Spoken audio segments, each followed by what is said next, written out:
السلام علیکم، میں ہوں سمیع ابراہیم اور آپ دیکھ رہے ہیں ہمارا یوٹیوب چینل۔ آج 12 فروری ہے، جمعۃ المبارک سن 2021۔ ایک بڑی اناؤنسمنٹ آئی ہے پرائم منسٹر عمران خان کی طرف سے، اور یہ ناموس رسالت کا جو ایشو ہے اس پر ہے۔ لبیک اور حکومت کے درمیان جو معاہدہ طے پایا تھا اس کی ایکسٹینشن کا اعلان کیا گیا ہے، لیکن اب یہ بات وزیر اعظم عمران خان نے خود کہی ہے، اپنے منہ سے یہ بات انہوں نے کہی ہے اور ایشورنس دی ہے کہ وہ 20 اپریل تک یہ جو معاملہ ہے اس کو وہ پارلیمنٹ میں پیش کریں گے، اور پھر پارلیمنٹ کا جو بھی فیصلہ ہوگا وہ اس پر عمل درآمد کریں گے۔ یہ پہلا موقع ہے پاکستان میں کہ دنیا میں ایک اس طرح کا میسج اب جائے گا کہ جس سے جو ناموس رسالت کے حوالے سے مختلف ممالک میں جو چیزیں توہین آمیز ہوتی رہتی ہیں، ایک بڑا اسٹرانگ میسج جائے گا۔ اور بہت سارے لوگوں نے اس معاملے میں بگاڑنے کی بھی کوشش کی، کچھ لوگوں نے اس کو بنانے کی بھی کوشش کی۔ میں آج آپ کو یہ پوری تفصیلات دیتا ہوں کہ یہ ہسٹورک ایگریمنٹ کس طرح ہوا، اور تحریک لبیک کے ساتھ رضوی صاحب اور ان کے نوجوان ساتھی جنہوں نے پچھلے 1-1.5 مہینے میں بہت ہی دباؤ کا بھی مظاہرہ یعنی ان کو پیش آیا، لیکن ثابت قدم رہے، استقامت سے وہ اپنے موقف پہ ڈٹے رہے۔ کئی دفعہ پولیس بھی بھیجی گئی ڈرانے کے لیے، دھمکانے کے لیے کہ اب آپ کی گرفتاری ہو جائے گی۔ اس کے علاوہ 4تھ شیڈول میں بھی نام ڈالے گئے سعد رضوی اور ان کے تمام ساتھیوں کے، جس کا مطلب یہ تھا کہ آپ جو مقامی پولیس اسٹیشن ہے، مقامی جو تھانے دار ہے، اس کی مرضی یا اس کو بتائے بغیر اپنے علاقے سے باہر نہیں جا سکتے۔ اور اس کا مقصد یہ تھا کہ اگر احتجاج کی طرف نوبت آئے اور لبیک اگر احتجاج کی طرف جائے تو پھر اس کو روکا جا سکے، کہ گرفتار اس لیے کر لیا گیا کہ انہوں نے 4تھ شیڈول کی خلاف ورزی کی ہے۔ 5, 7, 8, 10 ساتھی جو ان کے تھے ان کو ڈالا گیا۔ پھر پولیس جو ہے کئی دفعہ اس نے چکر لگائے بڑی بھاری نفری کے ساتھ، اطلاعات بھی دیں کہ بس آ رہے ہیں گرفتار۔ یہ ان کے اعصاب کو توڑنے کی کوشش تھی ان نوجوانوں کے، لیکن الحمدللہ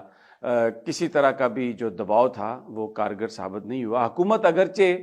یہ کہتی رہی کہ ہمارا کوئی ایگریمنٹ نہیں، ہماری کوئی گفتگو نہیں ہو رہی، لیکن پچھلے 1 مہینے سے انٹینس نیگوسیشنز تھیں، اور اس میں بڑا ایک واضح موقف تھا سعد رضوی صاحب کا کہ آپ نے حکومت کے ساتھ معاہدہ کیا ہے جس میں آپ نے ڈیڈ لائن دی 16 فروری تک کی کہ آپ پارلیمنٹ میں اس معاہدے کو پیش کریں گے، تو آپ ہمارے ساتھ اس لیے نہ آئیں بات کرنے کے لیے کہ ہم کوئی دوبارہ احتجاج شروع نہ کریں، ہم دھرنا نہ دیں۔ آپ ہمارے ساتھ یہ بات کریں کہ جو معاہدہ آپ نے ہمارے ساتھ کیا تھا اس کو کس طرح سے آپ عملی جامہ پہنائیں گے، کس طریقے سے آپ اس کو وہاں یعنی جو اپنا وعدہ ہے آپ وہ کس طرح سے پورا کریں گے۔ تو پہلے تو میں آپ کو تھوڑا سا معاہدہ بھی بتا دوں، یہ اس کی تھوڑی سی ہسٹری بھی یہ ہے کہ یہ خادم حسین رضوی صاحب جب زندہ تھے تو آخری جو دھرنا ہوا تھا فیض آباد میں، اس میں حکومت نے یہ ایگریمنٹ کیا تھا، 100% مطالبات مان لیے تھے کہ کیونکہ فرانس نے، ان کے صدر نے ریاستی سطح پر توہین آمیز جو خاکے تھے ان کو سرکاری عمارات پر لہرانے کی اجازت دی تھی، تو ہمیں بھی ریاستی سطح پر اب اس کا جواب دینا چاہیے۔ اور ایک سیدھا سا مطالبہ تھا کہ فرانس کے جو سفیر ہے ان کو یہاں سے چاہیے کہ وہ چلے جائیں، ہم ان کے ساتھ ایسے ملک کے ساتھ تعلقات نہیں رکھ سکتے جو توہین رسالت میں اس طرح ریاستی سطح پر ملوث ہو رہا ہو۔ یہ ایک سب سے بڑا ایک جو شک تھی وہ یہ تھی۔ حکومت نے اس وقت یہ کہا تھا کہ ہم 16 فروری تک یہ معاہدہ کر لیں گے، یعنی ہم یہ پارلیمنٹ میں رکھ دیں گے، لیکن بیچ میں پھر لیت و لال اور وہ جو دنیا داری ہے کہ جی فرانس ایک بہت بڑا ملک ہے، ہم GS+ سے نکل جائیں گے اور ہمارے ساتھ بہت زیادہ خرابی ہو جائے گی، تو بہت کوشش کی گئی۔ میں آپ کو یہ بتا رہا ہوں جو آرگیومنٹ آ کے دیا گیا سعد رضوی صاحب کو، ان کے دوسرے ساتھیوں کو، وہ یہ تھا کہ اگر ہم نے فرانس کے ساتھ تعلقات کو ختم کیا تو اور یا اس کے سفیر کو بھیجا یہاں سے، تو پھر وہ جو مغربی ممالک ہیں، یورپ کے سارے ممالک اکٹھے ہو جائیں گے، پاکستان کو پابندیوں کا سامنا کرنا پڑے گا، پاکستان آئسولیشن میں چلا جائے گا، پاکستان کی جو ایکسپورٹس ہو رہی ہیں وہ رک جائیں گی، جو GSP+ سٹیٹس ہے وہ ختم ہو جائے گا۔ تو اس پہ ایک ہی آرگومنٹ تھا سعد رضوی صاحب کا کہ اگر وہ سارے ممالک صرف اپنے ایک سفیر کو یہاں سے اگر ہم اسے پاکستان سے رخصت کرتے ہیں، اس پر اتنا ریاکشن دے سکتے ہیں، تو پھر وہ تو بڑے باغیرت لوگ ہیں، اور اس کے مقابلے میں پھر ہم تو بڑے کوئی بغیرت لوگ ہیں کہ ہمارے نبی ہمارے آقا صلی اللہ علیہ وسلم کی شان میں اس طرح سے گستاخی جو لوگ کرتے ہیں، ہم ان کو بالکل کوئی ری ایکشن نہیں دے سکتے اس خوف سے کہ ہمارے ساتھ پتہ نہیں کیا ہو جائے گا۔ تو کیا ہمارے ایمان میں کمی ہے؟ کیا اللہ تعالیٰ پر ہمارا عقیدہ نہیں ہے؟ تو یہ ان کا ایک بڑا آرگیومنٹ تھا، اور حکومتی اکابرین جو ہیں ان کے پاس بالکل اس کا کوئی جواب نہیں تھا۔ اس کے علاوہ میں آپ کو یہ بھی بتا دوں کہ یہ جو تحریک ہے،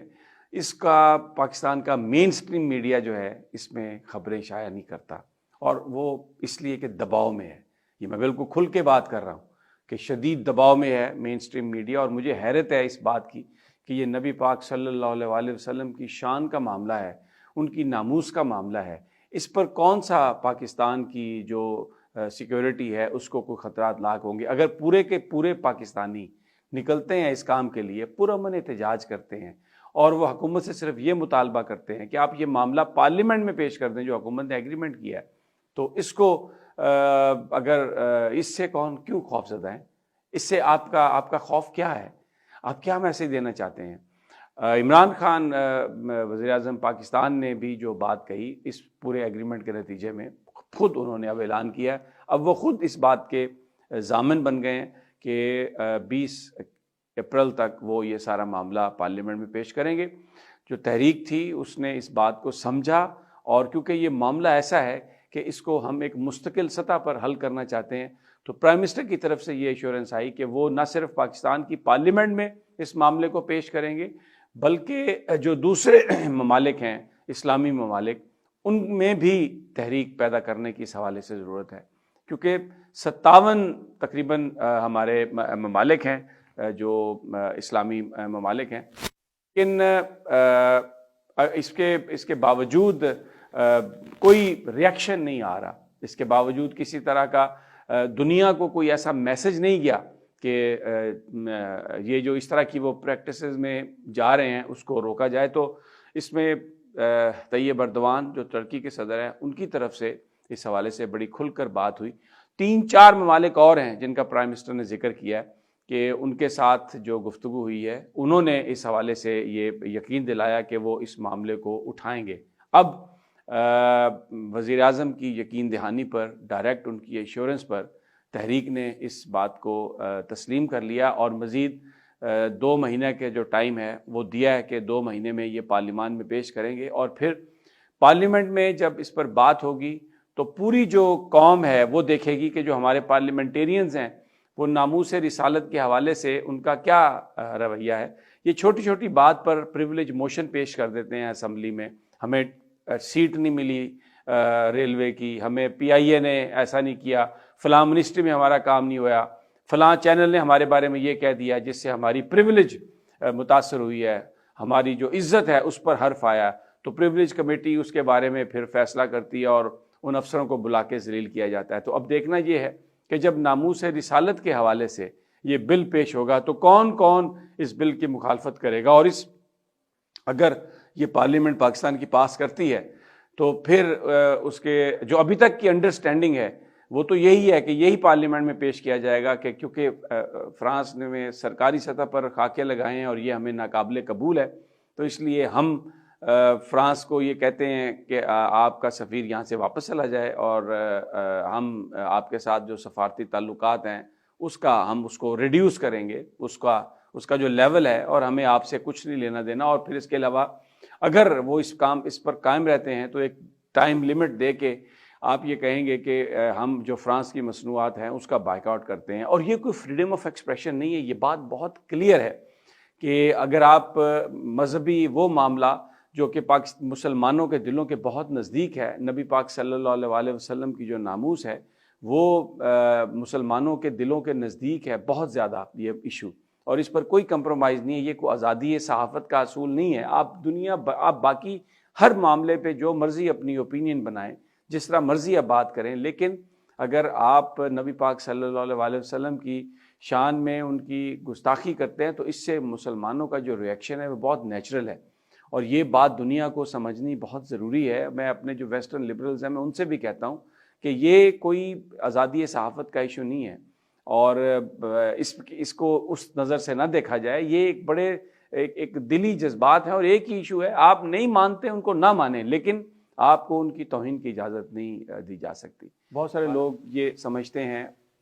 ہر مسلمان اس بات پہ بلیو کرتا ہے کہ اگر نبی پاک صلی اللہ علیہ وسلم کی شان کی حفاظت میں, ان کی ناموس کی حفاظت میں اگر ہم پر فرانس کوئی پابندیاں لگاتا ہے یا دنیا یورپ ہم سے دور بھی ہوتا ہے تو بھی کسی کوئی غم کی ضرورت نہیں ہے, کسی فکر کی ضرورت نہیں ہے, کیونکہ قادر مطلق اللہ کی ذات ہے. اور ہمارا عقیدہ اور ایمان ہمیں یہ بتاتا ہے کہ اگر اللہ کی رسی آپ تھام لیں, قرآن شریف بھی بار بار یہ کہتا ہے, تو پھر آپ کو کوئی غم نہیں ہے, آپ کے سارے مسائل حل ہو جائیں گے. صرف جو نبی پاک صلی اللہ علیہ وسلم کی جو محبت ہے اس کا عملی مظاہرہ ہمیں اپنے کردار میں بھی کرنا چاہیے, اور جو دشمن ان پر اس طرح کی گفتگو کرتے ہیں اس کا بھی ایک بھرپور انداز میں جواب دینا چاہیے. اور شاید یہ کوئی ہسٹورک مومنٹس آ رہے ہیں پاکستان کی تاریخ میں کہ یہ ساری قوم جڑ جائے اور اللہ کی رسی کو تھام لے اور نبی کی محبت کے صدقے ہمارے یہ جو سارے مسائل ہیں یہ حل ہو جائیں. میں لبیک کے ساتھیوں کو بہت مبارکباد پیش کرتا ہوں, پوری قوم کو, وزیر اعظم عمران خان کو بھی کہ انہوں نے خود یہ اس بات کی ایشورنس دی ہے کہ اب وہ پارلیمنٹ میں اس کو لے کے جائیں گے. اور میں جو لوگ رکھوانے کی کوشش کرتے ہیں لبیک کی نشر و اشاعت کو, ان کے معاملات کو, ان کو گھبرانے کی ضرورت نہیں ہے. میری ان سے التجا ہے کہ اپنی پالیسی پر ریویو کریں. اجازت دیجیے, انشاءاللہ بہت جلد آپ سے ملاقات ہوگی. اللہ